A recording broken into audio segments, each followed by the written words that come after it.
अस्सलाम वालेकुम नादरीन। अल्लाह ताला से ये उम्मीद करता हूँ कि अल्लाह ताला ने आपको जहाँ पर भी रखा होगा अपने हिफ्ज़ अमान में रखा होगा। नाज़रीन, आप देखिए शहर लाहौर के अंदर जो है ना किस किस तरह का जो है ना एक्स्ट्रा ऑर्डिनरी फास्ट जो है ना जराइम हो रहा है।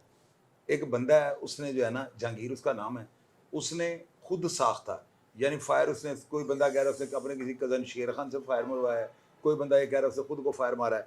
बाहर कैफ पुलिस की इंक्वायरी में भी ये बात जो है ना सामने आ चुकी है कि फायर जो है वो खुद साख्ता है। आप ये देखें, लोग यहाँ पे जो है ना किसी बंदे को फंसाने की खातिर यानी एफआईआर में झूठा नाम किस तरह से डालते हैं।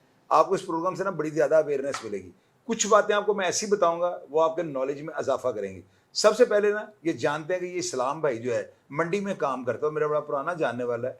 इसके साथ एक वाक़या होता है, एक शख्स जहांगीर उसका नाम होता है, वो एक फायर मार के ना वो यानी कि इनके ऊपर एफआईआर दर्ज करवाने की कोशिश करता है।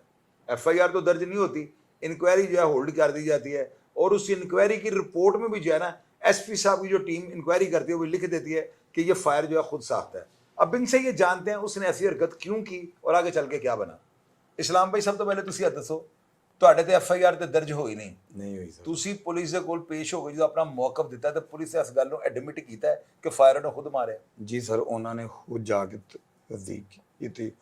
मौके का गवाह भी सी उथे, मौके के बंदियां ने भी किया है। ਯਾਨੀ ਜਿੱਥੇ ਵਾਕਿਆ ਹੋਇਆ ਨਾ ਜਾ ਕੇ तमाम ਲੋਕਾਂ ਕੋਲੋਂ ਪੁੱਛਿਆ ਹੈ। जी जी हाँ जी, उथे एक बंदा भी हैगा सी जिन्होंने जिन्हें गल कही है कि मैं उथे मौजूद हैगा सी। इस बंदे ने खुद फैर मार के ਆਪਣੇ ਆਪ ਨੂੰ ਆਪ ਫਾਇਰ आहो ते इस्लाम दा ते कमी दा नाम ले रहे सन।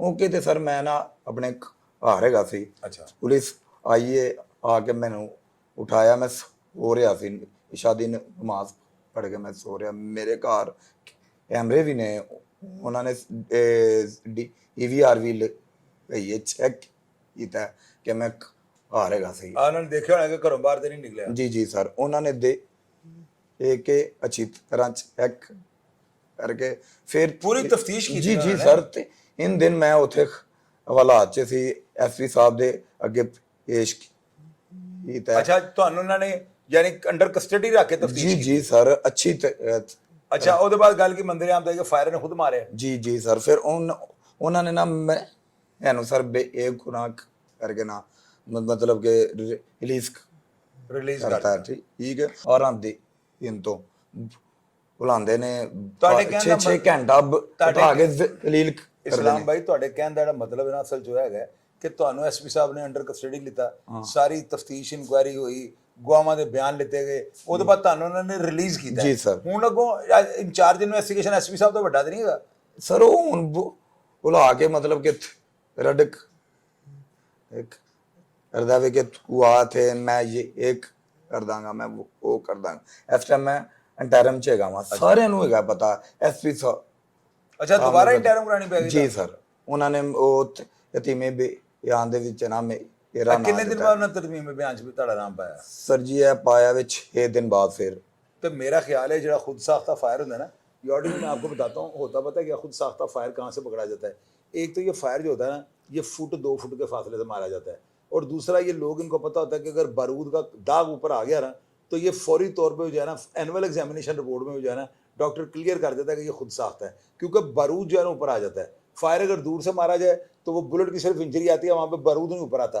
और अक्सर लोग अब क्या करते हैं, मास्टर माइंड ना, वो गोश्त के ऊपर फट्टी रख के ना, फल की फ्रूट की पेटी की जो फट्टी होती है ये ऊपर रख के फायर मार देते हैं। इससे ये होता है बारूद ऊपर नहीं आता, यानी उसका निशान ऊपर नहीं आता। इस तरह से भी खुद साख्ता जो है ना फायर मार दिया जाता है। अब इसकी जो है ना मेडिकल रिपोर्ट जो आनी है भाई की या आ चुकी होगी, उसमें डॉक्टर ने सब कुछ क्लियर कर दिया होगा।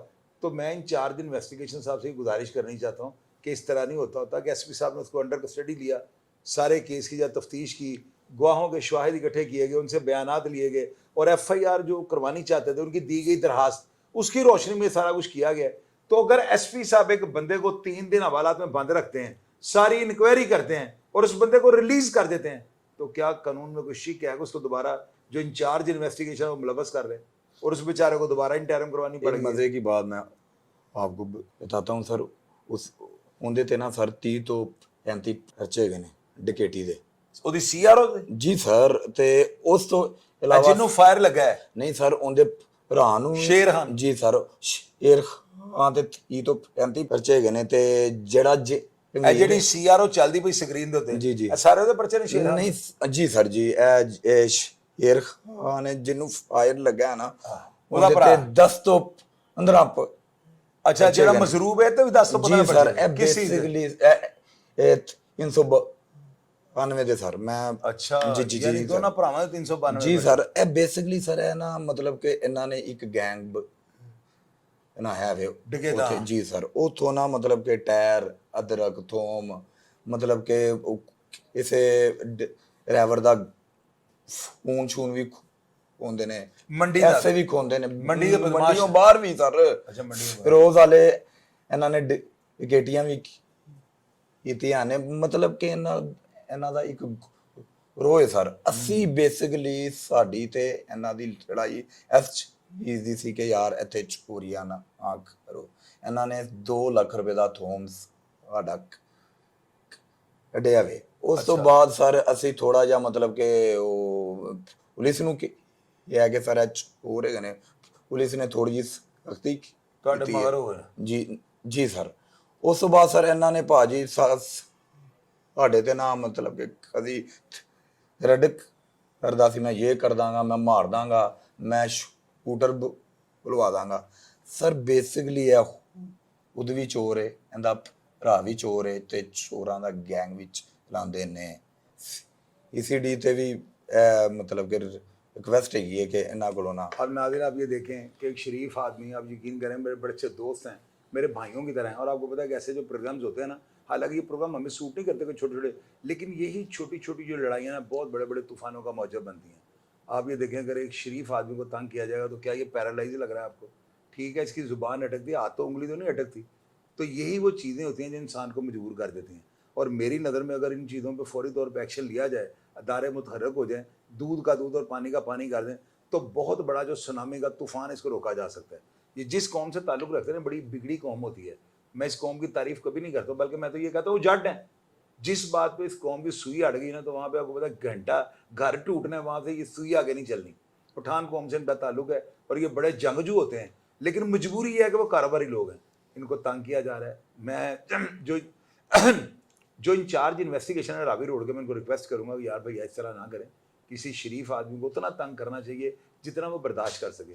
ये चीज़ें जो आपको सूट नहीं करती, वहाँ पे जो एसपी साहब है उमर साहब, उनसे ये रिक्वेस्ट करूँगा ये बंदा इनके पास जाके पेश हो, उनको सारे हालात बताए और उनको ये बताए बेशक वो ऑपरेशन कैसे हुए हैं, लेकिन वो लेंगे एक्शन। और इंशाअल्लाह ताला मुझे उम्मीद है कि अगर उस बंदे ने खुद साख्ता खुद को ज़ख्मी किया और इनके ऊपर FIR दर्ज करवाने की कोशिश कर रहा है, और जैसे इन्होंने बताया कि वो डकैत और चोर है और उसको चोरी डकैती से मना किया, तो ये आगे हाथ खड़ा करके वो सारा तूफान बर्पा कर दिया।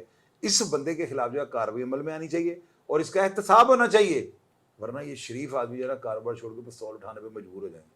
प्रोग्राम को फीडबैक आप लाजमी दीजिएगा, और अगर इस भाई के बारे में, इस्लाम के बारे में आप कुछ जानते हो, अगर ये बंदा क्रिमिनल है या रिकॉर्ड होल्डर है या इसके ऊपर मुकदमात हैं, तो लाजमी कमेंट बॉक्स में लिखिएगा, ताकि अदारों को जो है ना इंसाफ फराहम करते वक्त किसी भी कबाहत का सामना ना करना पड़े। आप लोग कमेंट बॉक्स से रिप्लाई कीजिएगा और मैं हमेशा की तरह आपको रिप्लाई करने की कोशिश करूंगा। अपना ढेर सारा ख्याल रखिएगा। पाकिस्तान जिंदाबाद।